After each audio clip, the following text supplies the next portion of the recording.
उस दिन मैं नहाई थी। केवल वो नहाना ही था ये नहीं कह सकती।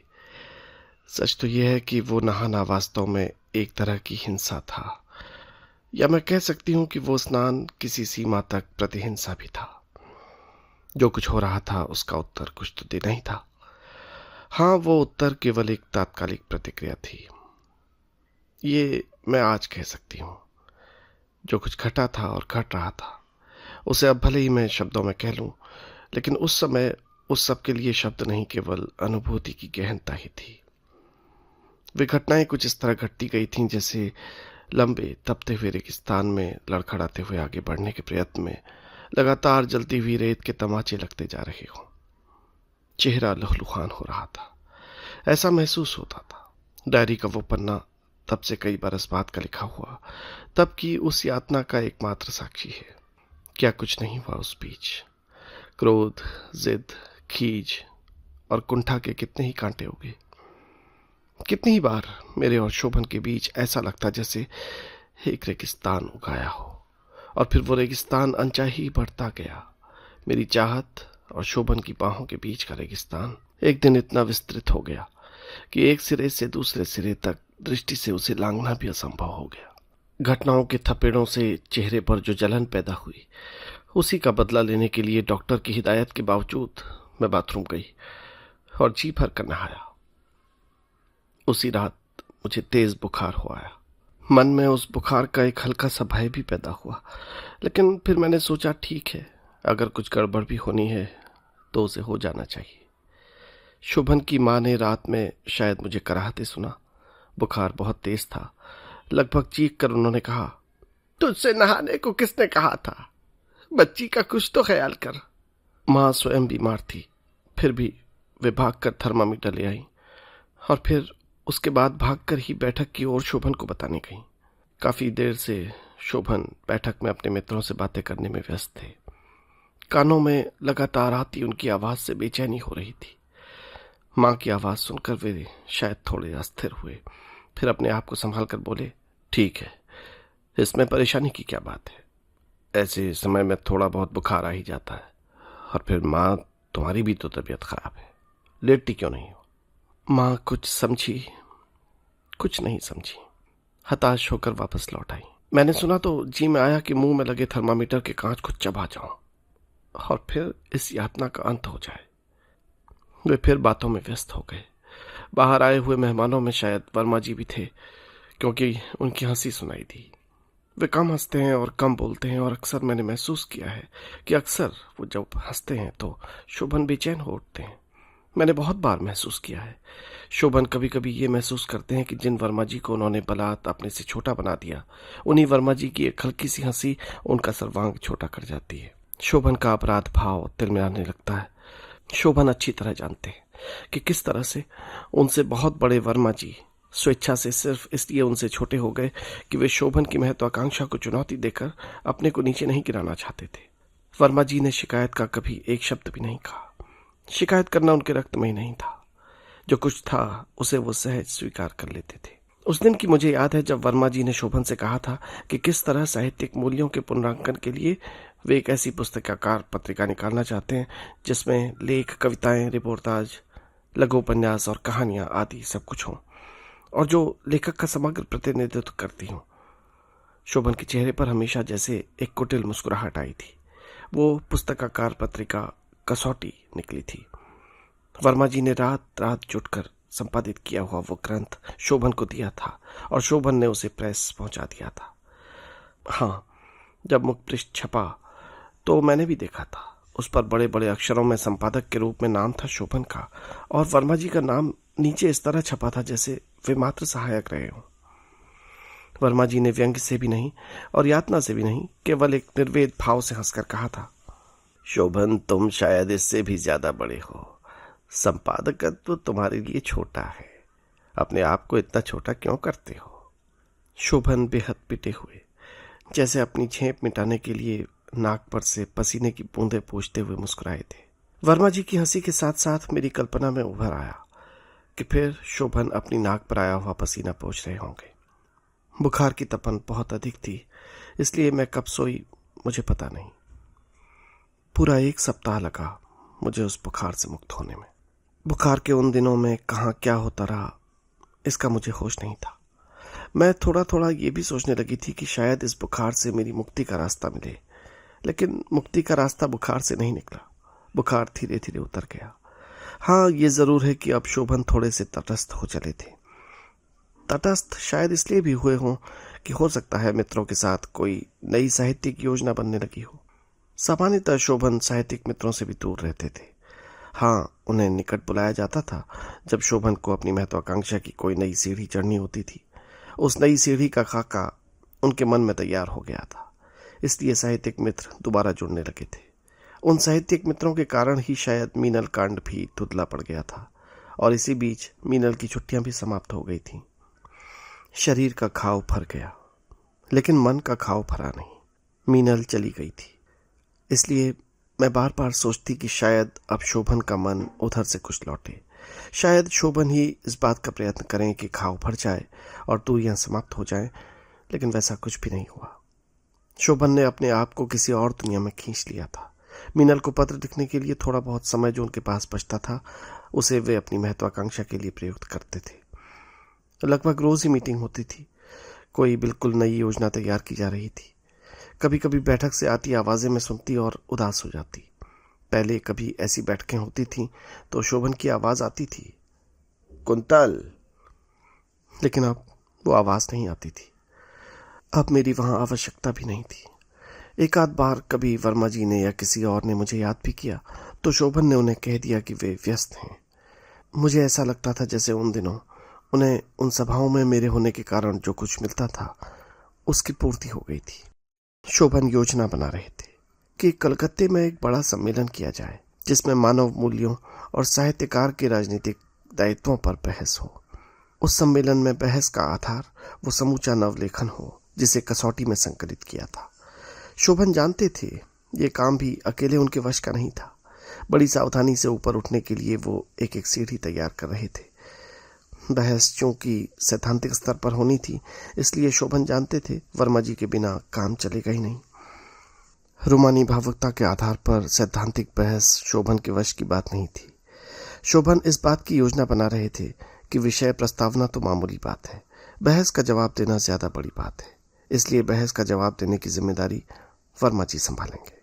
मैं बारीकी से ध्यान देती आ रही थी कि सम्मेलन का आयोजन कौन करेगा और विषय प्रस्तावना कौन करेगा।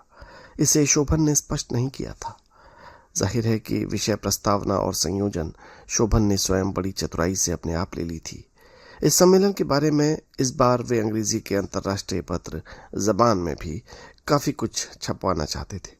ये भी स्पष्ट था कि इन समाचारों में आयोजक के अतिरिक्त शोभन शायद ही किसी दूसरे को स्थान लेने दें। योजना पूरी हो गई थी और शोभन की महत्वाकांक्षा पर वर्मा जी की वही संतुलित अर्थपूर्ण हंसी सुनाई दे रही थी। योजना बनते बनते गर्मियां बीत गईं और बरसात होने लगी। वातावरण की उस उमस के साथ साथ मन की घुटन भी बढ़ने लगी। सम्मेलन का सारा खर्च उठाने का जिम्मा कलकत्ते के एक प्रकाशन ने ले लिया है। इसकी सूचना पाकर शोभन बहुत ही प्रसन्न हुए। उनके मन का चाहा पूरा हो रहा था। उनकी प्रतिष्ठा के लिए सम्मेलन था और ऐसे नगर में था जहां मीनल भी थी।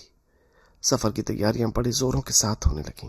शोभन के एक साहित्यिक मित्र ने एक दिन पूछा था कि कुंतल भाभी जी भी जा रही है ना। शोभन अचकचा गए। उनसे जल्दी जल्दी उत्तर देते नहीं बना। उन्हें यह भी लगा कि कुंतल के न जाने की कोई सफाई भी नहीं दी जा सकती। धीरे से बोले, हाँ, बिटिया बहुत छोटी है, सफर में बहुत कष्ट होगा। पता नहीं क्या बात थी, मित्रों का यह आग्रह शोभन के मन में चुभ गया। आज उसका कारण भी समझ में आता है। शोभन मीनल से भी मिलने जा रहे थे।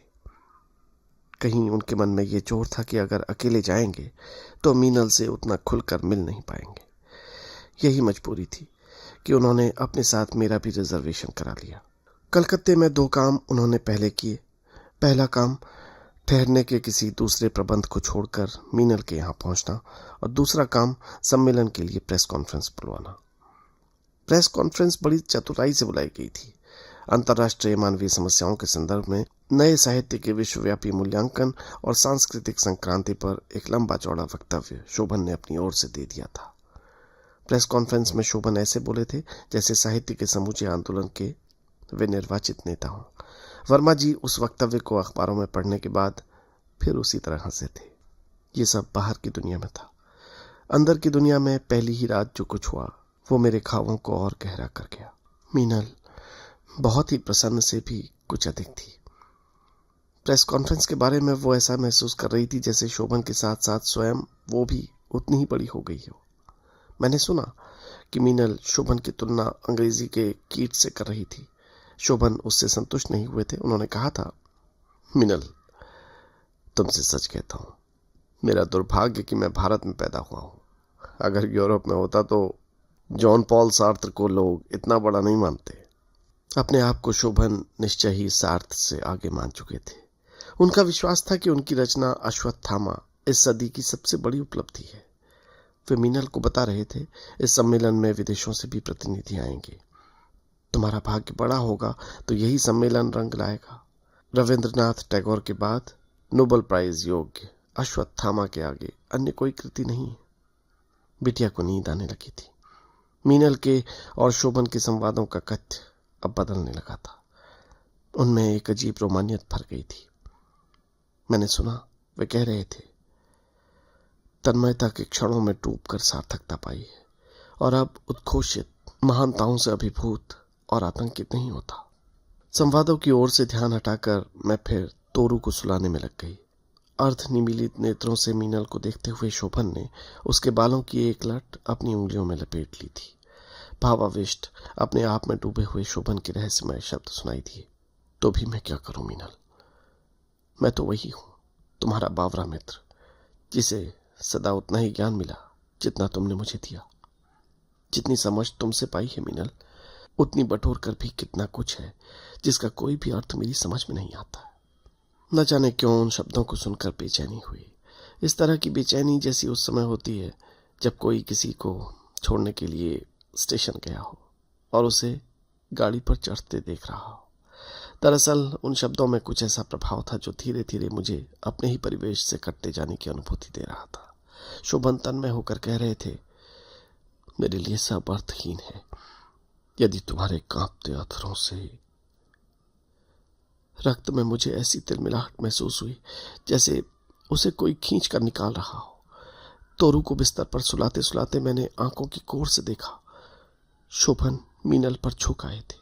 उनके शब्द अब आत्मीय होकर धीमे पड़ गए थे और उनकी उंगलियां धीरे धीरे मीनल के कपड़ों से खेलने लग गई थी। बहुत धीरे धीरे बोले जाते शब्द मेरे चारों तरफ रहस्यमय छायाओं की तरह रेंग रहे थे। मैंने देखा और देखकर सहम गई। मीनल का आंचल हट गया था और उसके वक्ष अनावृत हो गए थे। उसका चेहरा आरक्त हो गया था। मेरी ओर देखकर मीनल ने यंत्रवत अपने वक्ष से खेलते शोभन के हाथों को हटाने की कोशिश की। शोभन ने हाथ हटाया नहीं। मेरी ओर उन्होंने भी देखा।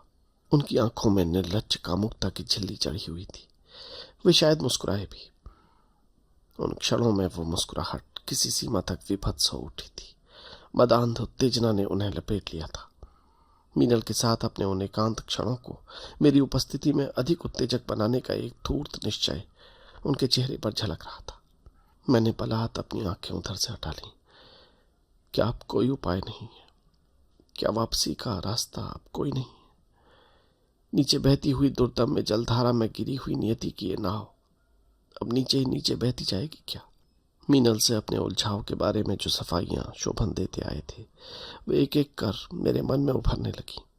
मीनल के प्रति उनकी आसक्ति के उत्तर में जब कभी मैंने अपनी अस्वीकृति जाहिर की थी, उन्होंने कहा था, ये तो आवश्यक है कुंतल, मेरे अपने सृजन के लिए आवश्यक है। कुंतल, तुम मुझे महान लेखक बनाना चाहती हो ना, उसके लिए पत्नी के अतिरिक्त प्रेरणा भी तो लेनी होती है। ये कैसी प्रेरणा है? किसी एक पौधे को उसके परिवेश से एकदम उखाड़ कर वहां दूसरे पौधे को रोप दिया जाए, ये कैसी प्रेरणा है? क्या शोभन की इस महत्वाकांक्षा के लिए मेरी आहुति अनिवार्य है? क्या मेरा सर्वांग टूटकर बिखर जाना, मेरे एकांत क्षणों का इस तरह छिन जाना सृजन की शर्त है? अंतस का आंदोलन बहुत असहनीय हो गया था। मैंने देखा वो जंगली लतर शोभन से लिपट गई है। अस्फुट शब्दों में भावावेश का प्रतिदान मीनल उन्हें देने लगी थी। प्रतिचुंबनों से उत्तेजित शोभन ने उसके अंगों को समेट लिया था। मैंने अनचाहे ही अपना निचला होंठ दांतों में भींच लिया। शोभन की प्रेरणा शोभन के रोम रोम पर हावी होती जा रही थी। दांतों से मीनल के कंधों और ग्रीवा पर बार बार चिन्ह अंकित करते हुए शोभन का हाथ मीनल की साड़ी के नीचे हरकत कर रहा था। आसक्ति से विवश मीनल ने सिसकी लेकर शोभन को अपने ऊपर खींच लिया। मेरा तमतमाया हुआ चेहरा मेरे घुटने पर झुक गया। शोभन ने अवश्य मेरी विरक्ति देखी होगी और इस विरक्ति ने निश्चय ही उनकी रससिद्धि में बाधा पहुंचाई होगी, क्योंकि शोभन ने धीरे से हाथ बढ़ाकर मुझे छुआ था। किसी भी प्रतिक्रिया का मन नहीं था। मैंने उनके हाथ को हटाना चाहा, लेकिन उन्होंने हाथ हटाया नहीं। कुंतल, तुम तो बहुत बड़े मन वाली हो। मेरी कुंतल, ये सब तो तुम्हारा ही है। मैं भी तुम्हारा हूं, मीनल भी तुम्हारी है और ये सब तुम्हारे लिए ही है। उन्होंने मीनल का सिर मेरी गोद में रख दिया। क्या था वो सब कुछ जो मेरे लिए था? तन्मयता के उन उत्तम क्षणों में मेरा अपना क्षण कौन सा था? आज तो मैं बहुत अच्छी तरह पहचानने की स्थिति में हूं, लेकिन उन क्षणों में भी मैंने सब कुछ पहचान लिया था। अपना ही परिवेश सहसा किस तरह छिटक कर अपने से दूर चला जाता है और दूर जाकर किस तरह किसी दूसरे की गोद में गिर जाता है, इसे देखा था और महसूस भी किया था। उसी तरह मेरी गोद में उसका सिर रखा हुआ था। मेरे घुटने के पास जांघ पर आज भी एक खुजली जैसी होती है। जहां ये अनुभूति होती है वहीं उस दिन मीनल का सिर था, जो लगातार गर्म उच्छ्वासें लेते हुए शोभन के साथ साथ हिल रहा था। अनावृत शोभन और मीनल का ये सहवास बहुत देर में समाप्त हुआ। ये भी हो सकता है कि अंधता के वे क्षण स्वयं ही इतने लंबे रहे हों। अस्फुट सांसें, डूबते उभरते शब्द और सृजन की कृत्रिम आयोजना के साथ ज्वार की तरह बढ़ती मेरी निराशाएं मुझे घेरती हैं।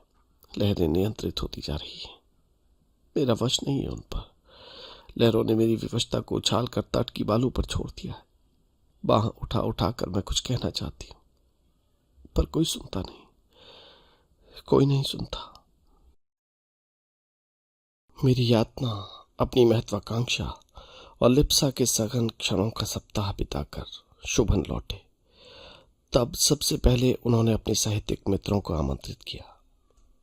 लौटी तो मैं भी थी, लेकिन शोभन के साथ लौटी थी ये नहीं कह सकती। ऐसा लग रहा था जैसे किसी धागे से खींचकर पलाद कोई कलकत्ते ले गया और उसी तरह बेजान खिलौने जैसा खींचकर वापस भी ले आया। फुलबगिया में जंगली लतर एक सप्ताह में ही बढ़ चढ़कर फैल रही थी। अब अपनी विवशता से लड़ने के अलावा और कोई उपाय नहीं था। लतर बढ़ रही थी और मेरा भविष्य छोटा होता जा रहा था। कलकत्ते से लौटने के बाद शोभन ने फिर अपने साहित्यिक मित्रों से संपर्क बना लिया। ये संपर्क उन्हें बनाना ही था। मुझे विश्वास है कि इसके पीछे भी शोभन का निहित उद्देश्य था। सम्मेलन में जिन लोगों को आमंत्रित नहीं किया था वे नाराज थे। शोभन अब उनके सामने ये सफाई देना चाहते थे कि जो कुछ हुआ वो संयोजकों की नासमझी से हुआ। उन्होंने तो तमाम लोगों के नाम दिए थे, लेकिन आयोजक शायद उन नामों से परिचित नहीं थे। ये कहकर शोभन जहां अपना बड़प्पन दिखा रहे थे, वहां ये भी साबित करना चाहते थे कि बाकी लोग शोभन से कितने छोटे हैं। तभी तो संयोजक उनके नाम याद नहीं रख पाए। शोभन ने उन्हें बताया कि वास्तव में तो सम्मेलन के बाद अभी असल समारोह शुरू होना है। शोभन उसे लड़ाई की संज्ञा दे रहे थे। उन्होंने कहा था कि अब साहित्यकार को एक व्यापक लड़ाई लड़नी पड़ेगी। असली काम तो ये लड़ाई ही है। शोभन में साधारण चतुराई नहीं थी। अपने से पराजित लोगों को फिर अपने साथ ला खड़ा करने की कला उन्हें आती थी। अंतर्राष्ट्रीय स्तर पर आसन्न युद्ध का संकट और मानव की यातना से संघर्ष का लंबा चौड़ा ब्यौरा शोभन ने दिया। उनका कहना था कि इस आसन्न संकट के बीच मानव को अपने खोए हुए मूल्य और मर्यादाओं की खोज करनी होगी। शोभन के एक कलाकार मित्र सहसा बीच में ही बोल पड़े थे, लेकिन बंधु, इस पर तो पहले से ही काफी कुछ काम हो चुका है और फिर वर्मा जी ने इस विषय पर पूरी पुस्तक ही लिखने की सोच ली है। संवाद सुनते सुनते मैं अपने आप में मुस्कुराई। पुस्तक अब वर्मा जी तो क्या लिखेंगे। वर्मा जी ने जो कुछ सोच समझकर अपने को स्पष्ट करने के लिए शोभन से कहा सुना था। शोभन का दिमाग इस मामले में तो काफी तेज है। वर्मा जी से जो बहस होती रही थी उसे शोभन लगातार रात में लेखपत्र करते रहे थे। पांडुलिपि अब टाइप भी हो चुकी थी, सिर्फ प्रकाशन की कसर थी। और अब मानव मूल्यों पर जिस बहस का आयोजन वे यहाँ और बड़े पैमाने पर करना चाहते थे, वो तो वास्तव में उनकी इस किताब का उद्घाटन समारोह पर होने वाला था। इन मामलों में शोभन कितने कुशल हैं। सम्मेलन के लिए कलकत्ते जाते समय ट्रेन पर उनके साथ सम्मेलन की अध्यक्षता करने के लिए बुलाए गए डॉक्टर भुवन भी थे। भुवन जी से शोभन ने पूछा था कि वे किस समस्या को उठाना चाहेंगे। डॉक्टर भुवन ने तभी अपने विचारों की रूपरेखा उन्हें बताई थी। वे सम्मेलन के दौरान शायद सन्नाटे में आ गए होंगे जब उन्होंने सुना होगा कि विषय प्रवर्तन करते हुए शोभन ने उन्हीं की रूपरेखा को विस्तार देकर प्रस्तुत किया था। इस बृहत्तर सम्मेलन की तैयारियां शुरू होते होते दशहरे की छुट्टियां हो गईं। शोभन खेल उठे कि मीनल फिर आ पहुंची। फुलबगिया में जंगली लतर और भी अधिक बढ़ गई थी। मन में उसके प्रति अटूट घृणा और प्रतिहिंसा होने के बावजूद अब उसे काटने की सामर्थ्य मुझ में बची नहीं थी। या ये कहूं कि जब उसे काटने का समय था तब मैं निरुपाय बैठी रही। अब उसे बढ़ने देने के अतिरिक्त और उपाय भी क्या था। मीनल से उनके वही लंबे लंबे कभी न खत्म होने वाले संवाद शुरू हो गए। मैंने सुना वे बड़े हर्ष से मीनल को बता रहे थे कि भारत पब्लिशर के निर्देशक श्री रतनलाल जी का पत्र आया है। रतनलाल जी चाहते हैं कि उनके बड़े साप्ताहिक के बारे में अंतिम रूप से शोभन अपना फैसला दे दें। कलकत्ते के सम्मेलन के दौरान रतनलाल जी ने शोभन से कहा था कि वे उन्हें अपने साहित्यिक का संपादक बनाना चाहते हैं। शोभन समाचार से गदगद हो उठे थे। वे साधारण खिलाड़ी नहीं थे, इसलिए उन्होंने जाहिर कर दिया था कि इस आमंत्रण को स्वीकार करने में उन्हें असुविधा हो रही है और इलाहाबाद जाकर अपने मित्रों से सलाह मशवरा करने के बाद ही वे अंतिम रूप से कुछ निर्णय ले सकेंगे। नाम के लिए अपनी विरक्ति जाहिर करने के बाद शोभन ने अपने मित्रों से इस बात की चर्चा भी की थी। मित्रों को वे दिखाना चाहते थे कि उन्हें कितना बड़ा महत्व मिल रहा है। वर्मा जी ने बहुत धीरे से मुस्कुराकर कहा था, शोभन, तुम्हें याद है पिछले बरस हम लोगों ने सम्मेलन किया था। तुमने उसमें कहा था कि साहित्य और साहित्यकार के लिए राज्याश्रय खतरनाक है। ये बताओ शोभन, तुम्हें दिया जाने वाला ये संपादकत्व तो क्या एक धनी व्यक्ति का आश्रय नहीं होगा? वर्मा जी ने जो नहीं कहा था वो शोभन के चित्रकार कवि मित्र ने ठहाकेदार हंसी के साथ कह डाला। राज्याश्रय छोड़कर सेठाश्रय चुनेंगे? शोभन ने वो वार्तालाप इससे आगे चलने नहीं दिया था। अपने मित्रों से जो अवमानना मिली थी उसे शोभन मीनल से छुपा गए, बल्कि उन्होंने कहा कि उनके साहित्यिक मित्र उनसे इसलिए रुष्ट हैं कि ख्याति की दौड़ में वो पीछे रह गए। मीनल ने उनके इस आत्मसंतोष को समर्थन दिया। शोभन बहुत खुश थे कि उनकी महत्वाकांक्षा को अयाचित बल मिल रहा है। शोभन से कटी हुई मैं अब इतनी तिक्त होती जा रही थी कि उस दुनिया में झांकने की मेरी इच्छा भी नहीं होती थी। मैंने अपने आप को अब निर्वासित कर लेने का ही निश्चय कर लिया था। शोभन के साहित्यकार मित्रों से मेरे निर्वासन का ये रहस्य छिपा नहीं था। बहुत कम बोलने वाले वर्मा जी ने एक बार संकेतों से कहा था कि पाली हुई बिल्ली कभी चेहरे पर भी पंजा मार देगी। मीनल का ध्यान इन व्यावसायिक संवादों में नहीं लग रहा था और शोभन को तब तक संतोष होने वाला नहीं था जब तक वे पूरी तरह मीनल को ये न समझा देते कि पत्रिका की इस जिम्मेदारी को संभालने के बाद न केवल शोभन अतिरिक्त प्रतिष्ठा ही अर्जित कर सकेंगे, बल्कि मीनल और उनके संबंध भी और अधिक गहरे और अधिक उन्मुक्त हो सकेंगे। शोभन को जिसकी बहुत प्रतीक्षा थी वो पत्र रतनलाल जी की ओर से उनके पास आ गया।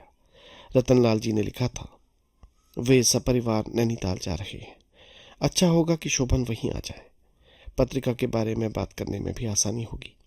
शोभन पत्र पाकर उछल पड़े। उत्साह में वो ये भूल गए मैं भी उस समय वहां थी। मुझे देखकर उन्होंने अपने आप को संभाल लिया। बात बदलते हुए बोले, कितना अच्छा होगा कि अब हम लोग बहुत दिनों के बाद हमारा सोचा हुआ संभव हो जाएगा। कब बुलाया है? मीनल ने पूछा। कब? शोभन ने रतनलाल जी का पत्र मीनल के आगे बढ़ाकर कहा, बस जितनी जल्दी हम लोग चल सकें। वो लोग तो नैनीताल पहुंच भी चुके होंगे। मैं तो अभी चल सकती हूँ, मीनल ने उत्साह से कहा। शोभन ने अब मेरी ओर देखा। मेरी उपस्थिति मात्र से शोभन अव्यवस्थित हो रहे थे। अनमने स्वर में मुझसे बोले, अभी इतनी जल्दी कैसे जा सकते हैं? कुंतल को काफी तैयारी करनी पड़ेगी। नहीं, मैं नहीं जाना चाहती, आप दोनों हो आइए, मैंने उपेक्षा से कहा। शोभन माने नहीं, मान सकते भी नहीं थे, बल्कि उनके लिए उस समय मेरा साथ न जाना घातक भी हो सकता था। शोभन मीनल को ही ले जाना चाहते थे। मीनल और उनके लिए यह सुअवसर पके फल की तरह जैसे ऊपर से आ टपका था। नैनीताल की पृष्ठभूमि से अधिक उपयुक्त उनके स्नेह संबंध के लिए और क्या हो सकता था। लेकिन मीनल को अकेले ले जाने लायक साहस उनमें नहीं था।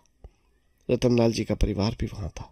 शोभन ये भी जानते थे कि रतनलाल जी विवाह संबंध से बाहर शोभन का संबंध पसंद नहीं करेंगे।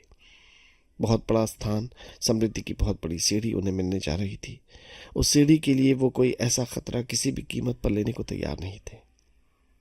मेरे सामने कोई समस्या नहीं थी, केवल अपनी पराजय की व्यथा ही थी। उनके आग्रह का सामना करने के लिए मेरे पास कोई सीधे तर्क भी नहीं था। मेरा ध्यान तोरू की ओर गया।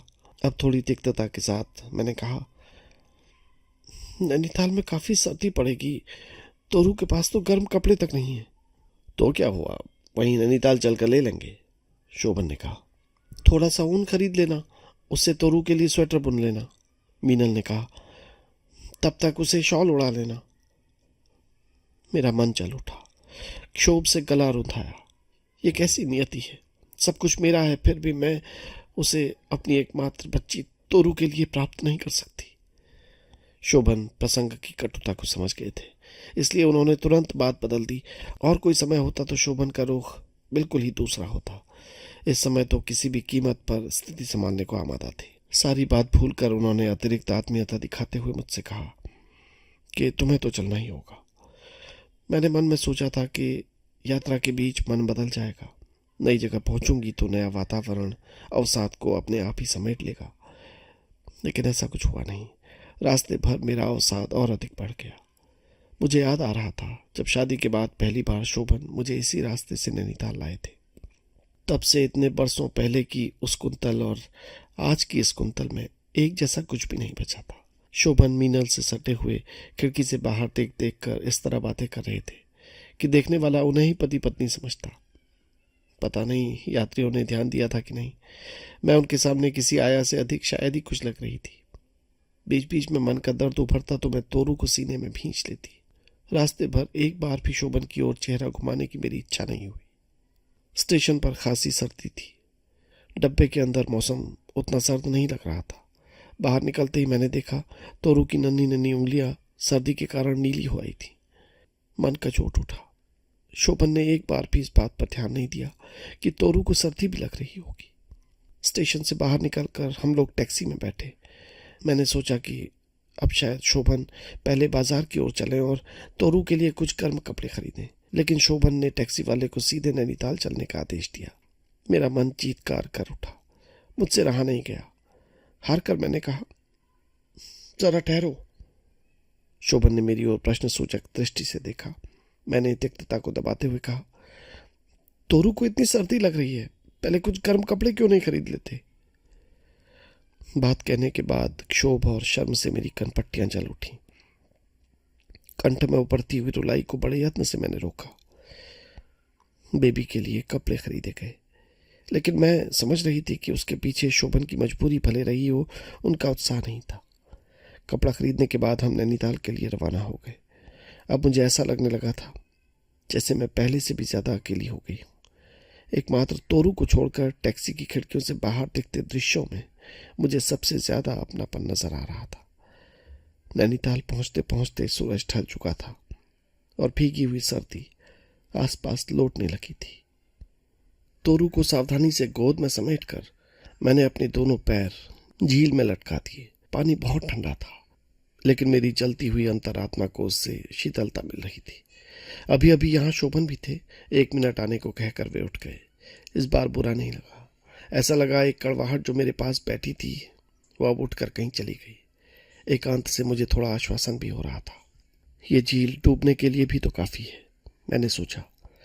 लेकिन फिर मैंने ये भी सोचा कि पराजय की जिन गहराइयों में मैं डूब चुकी हूँ उनसे इस झील की गहराई काफी कम है। सच तो यह है कि डूबना अब दोबारा नहीं होगा। लहर डुबाकर, झकझोर निष्ठुर होकर जिस बिंदु पर छोड़कर लौटी है वहीं से अपना रास्ता शुरू होता है।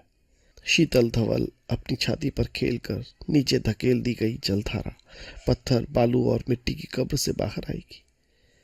हरितिमा को अमर बेल खा गई, लेकिन एक जीवन शक्ति के तंतु अभी भी जीवित है। शोभन की प्रतीक्षा निरर्थक थी। प्रतीक्षा करने की इच्छा भी नहीं थी। सूरज ढलते ढलते चूंकि सर्दी और अधिक हो जाने का डर था, इसलिए मैं तोरू को लेकर झील के किनारे से लौट पड़ी। एक जगह मैं ये सोचकर संतुष्ट भी हुई कि शोभन और मीनल जब वहां लौटेंगे तो मुझे न पाकर निराश होंगे। होटल पहुंची तो मालूम हुआ कि भारत पब्लिशिंग हाउस के रतनलाल जी का संदेश आया हुआ था।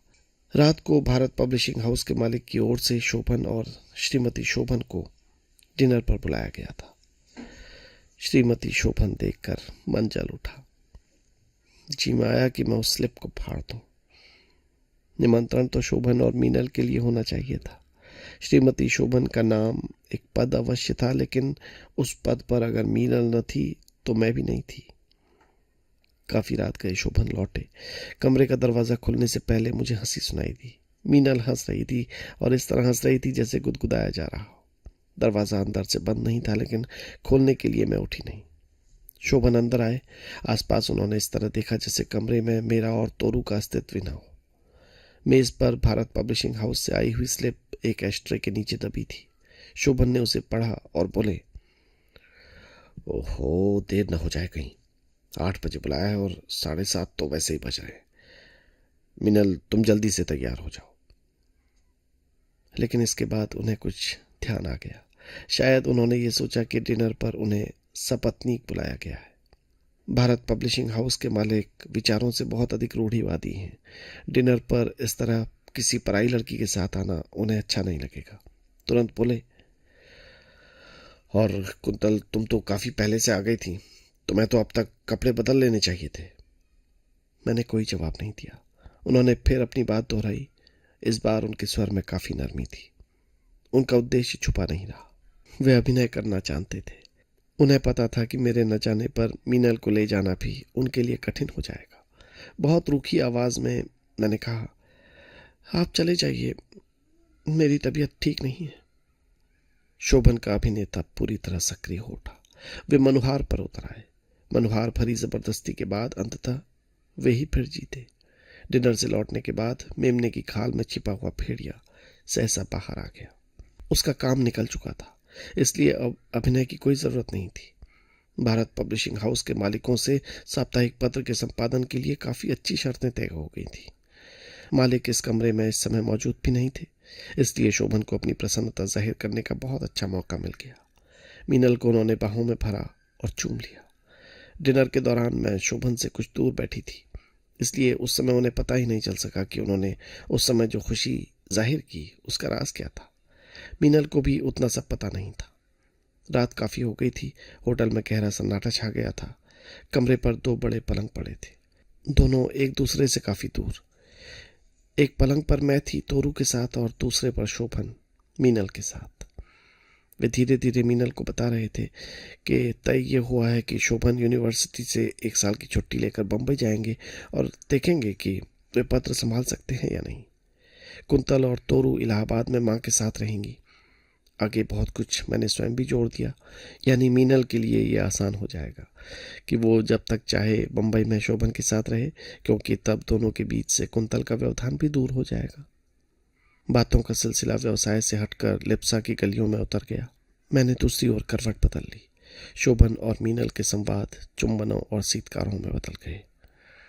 मैं अपने दांत भींचकर तकिए में सिर कड़ाए लेटी रही। इस पर्वतांचल में एक बार पहले भी मैं शोभन के साथ आई थी, लेकिन तब यहाँ ये दूसरा पलंग कहीं नहीं था, और तब मेरा प्यार भी किसी दूसरे पलंग पर नहीं था। कहाँ कहाँ भटकते रहे थे हम लोग। पूरा वो 1 महीना कितनी तेजी से किसी पानी की धार की तरह पर्वत से कूद कर नीचे तक दूरी तय कर गया था। लेकिन अब यहीं मेरा संबंध एक ऐसा ग्लेशियर बन गया था जो इतने धीमे धीमे आगे बढ़ता था कि लगता था जैसे उसमें गति है ही नहीं। 2 हफ्ते का वो छोटा सा समय कितनी कठिनाई से बीता मैं नहीं कह सकती। 15 दिन के बाद हमारे वापस लौटने का दिन आ गया। लेकिन वो वापसी किधर? क्या मैं अपनी दुनिया में फिर से वापस लौट सकती हूँ? बहुत सी परिस्थितियों में वापसी सुख देती है, लेकिन इस वापसी में सुख नहीं था। मुझे मालूम था कि अब जिस इलाहाबाद में वापस जा रही हूँ वो किसी निर्वासन से कम नहीं होगा। घर पर 15 दिनों में फूल बगिया की वो लतार फिर फैल गई थी। शोभन और मीनल तेजी से माँ को आवाज देते हुए अंदर चले गए। मैं एक क्षण के लिए ठिठक कर उस लतर को देखने लगी। जाने क्यों इस बार लगा कि वो लतर मेरी दुश्मन न होकर कहीं मेरे मन की एक यातना ही है। जिस तरह मेरी यातना विवश होकर मेरे तन मन में फैलती जाती है, उसी तरह ये लतर भी विवश है। बंबई जाने के शोभन के निश्चय पर माँ अवाक रह गई। कातर होकर बोली, बेटा, अब जीवन के थोड़े ही दिन रह गए हैं। इसी गंगा के चरणों में जीती रही हूँ। यही थोड़े दिन बाद समा जाना है। अब मैं कहाँ जाऊंगी बेटा? अब तो कोई अपना घर भी नहीं है। उसे बेचाना होता तो वहीं जाकर रह लेती। फिर कुछ सोचकर बोली, लेकिन बेटा, मैं तुम्हें रोकूंगी नहीं। बड़ी नौकरी है, तुम्हारा जीवन बन जाएगा। शोभन ने ऐसा जाहिर किया जैसे माँ के बिना बंबई में रहना बहुत मुश्किल है। लेकिन मैं जानती हूँ उनके मन में क्या था। वे जानते थे कि अगर माँ बंबई गई तो शोभन की योजना पूरी नहीं हो पाएगी। बड़ी कुशलता के साथ शोभन ने योजना बनाई थी। उतनी दूर नई दुनिया में जाने के बाद शोभन के लिए मनमाना एकांत मिलना था। वे जानते थे कि वहां उनके और मीनल के बीच तीसरा कोई नहीं होगा। उन्हें यह भी पता था कि इलाहाबाद में तो मित्रों और परिचितों का एक लिहाज भी करना पड़ता था। वो लिहाज बंबई में जरूरी नहीं होगा। मीनल कलकत्ते चली गई थी, लेकिन मुझे पता था कि जाने के पहले वो शोभन से बहुत कुछ तय भी कर गई थी। शायद शोभन ने यह भी समझा दिया था कि अब कुछ ही दिनों की बात है। और उसके बाद साहित्यिक मित्रों के बीच हुई प्रतिक्रिया शोभन को अच्छी नहीं लगी, लेकिन अपनी धूर्त मुस्कुराहटों से वे उसे दबाते रहे। स्पष्ट कहने वाले लोग वैसे भी कम ही थे। सिर्फ एक बात वर्मा जी ने हंसकर कही थी, अब तो एक और कॉन्फ्रेंस करनी पड़ेगी जिसका विषय होगा साहित्यकार और सेठाश्रय। पिटी हुई हंसी के अलावा शोभन के पास कोई और उत्तर नहीं था। दुनिया में हुई अपनी इस पराजय को शोभन अपनी भावी योजनाओं के सपने से ढक लेते थे। शोभन मुझसे आंखें चुरा रहे थे। इन दिनों लगातार आंखें चुराते रहे थे। कोशिश ये करते थे कि या तो मित्रों में ही बहुत रात बीत जाए या लिखते हुए इतनी देर हो जाए कि मैं अनायास सो जाऊं। हर रात एक घुटन मन में उमड़ती थी। नैनीताल से लौट कर आने के बाद और मीनल के लौट जाने के बाद जो एकांत हुआ था, उसका कोई भी अस्तित्व मेरे लिए नहीं था। मेरे और शोभन के संबंधों की धरती का एक एक छोर उस जंगली लतर से ढक गया था और वहां एक अंकुर भी नहीं उग सकता था। मेरे निर्वासन की प्रक्रिया पूरी हो चुकी थी। शोभन के पास अब अकेला कुछ था ही नहीं जिसे मैं अपना कह सकती थी। कई दिन मैंने सोचा और इस बात की कोशिश भी की कि तोरू को जल्दी सुलाकर शोभन से कुछ बातें करूं, लेकिन इसका अवसर भी नहीं आया। या तो शोभन उसी वक्त लिखने में व्यस्त हो जाते थे या सहसा याद दिलाने लगते, देखो तोरू अकेली सोई है, पलट कर गिर जाएगी। उनकी इच्छा को बहुत अच्छी तरह समझकर मन की चोट दबाए हुए आकर मैं पलंग पर लेट जाती। चुपचाप उभरती हुई रुलाई गले में रोक कर जाने कितनी देर तक भीगी हुई आंखें तकिए पर दबाए लेटी रहती और फिर सो जाती। शोभन का रिजर्वेशन हो चुका था। तैयारियां पूरी हो चुकी थीं। अगले दिन उन्हें बंबई रवाना होना था। सिर्फ एक रात ही थी बीच में। सारे दिन मन अपने आप में मत्ता रहा। मैंने निर्णय किया था कि आज इस रात जैसे भी होगा मैं कोशिश करूंगी कि इस द्वंद्व का फैसला हो ही जाए। अगर कुछ टूटना है तो वो अंतिम रूप से टूट जाए और अगर कुछ बचा है शेष तो उसे रेत के रेगिस्तान से पानी नहीं निकलता।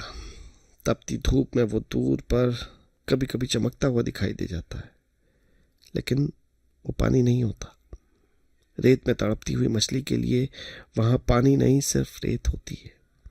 शोभन पहले से ही सावधान थे।